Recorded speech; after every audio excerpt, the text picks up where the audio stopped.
હોય કે ઘર વખરી હોય કે ખાતાના પૈસા 10-15 કે મકાનનું નુકસાન હોય એ 15 દાડામાં કે 20 દાડામાં પહોંચી ગયું।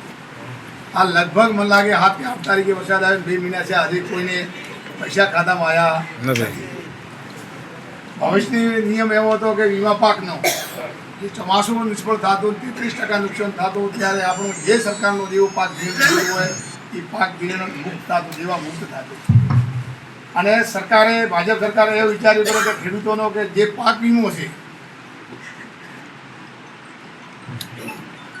ખેડૂતોનો જે પાક વીમો લેવામાં આવતો ચોમાસે અને મંડળીઓ થરું લેવામાં આવતો ત્યારે જ્યારે 33% એનું જે નુકસાન થતું ત્યારે એમનું જેટલું ધિરાણ પાક લેતો એ બધું માફ થતું વીમા દ્વારા। અત્યારે થાય કોઈની વીમો નહીં લે તો પોલિસી બદલાઈ દીધી। તો આપણે તો સરકારને વિનંતી કરીએ કે ઉનાળું નિષ્ફળ ગયું, ચોમાસું નિષ્ફળ ગયું અને આ શિયાળો હજી જતો રહ્યો છે અડધો, પણ પાક થાય એવો ઘણા ખેડૂતોને પાક થાય એવો લાગતો નથી।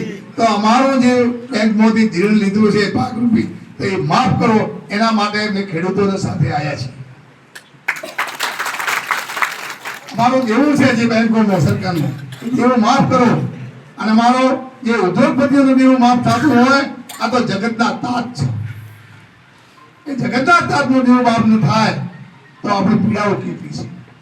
અમારા પાર્ટીએ રાહુલ ગાંધીજીએ, ખડગે સાહેબ અને અમિતભાઈ ચાવડા સાહેબના આદેશ અનુસાર અમને કોંગ્રેસ પાર્ટીના કાર્યકર્તાઓને કીધું કે તમે જગતના તાત ખેડૂતને ખભેલે ખભો મિલાવી એમની પીડા શું છે, એની વેદનાઓ શું છે, એ વેદનાઓ ઉપર સુધી પહોંચાડજો, એવી અમે તમારા પાસે પીડા શું છે એની જાણવા માટે આવ્યા છીએ।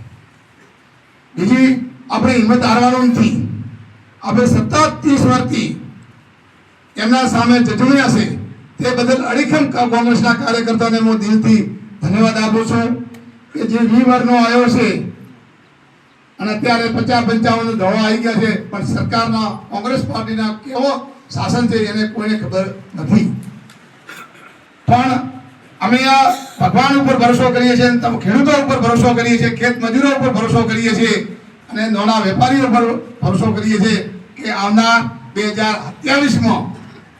2027માં ગુજરાતમાં પરિવર્તન લાવી અને ખેડૂતોની સરકાર બનાવો એવી અનુરોધ કરવા માટે તમારા પાસે અમે આવ્યા છીએ।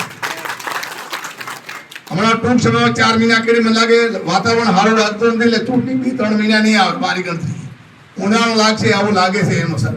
પણ જ્યારે ચૂંટણી તાલુકા પંચાયત, જિલ્લા પંચાયતની આવે ત્યારે ને જાતિ બાળજો ને ભાતિ બાળજો અને પંજાબના નિશાન ઉપર રહીને અને પરિવર્તન લાવશો તો કોઈક આ બોડી લેવી સરકાર હોબળશે એવી અનુરોધ કરવા આવ્યો છો।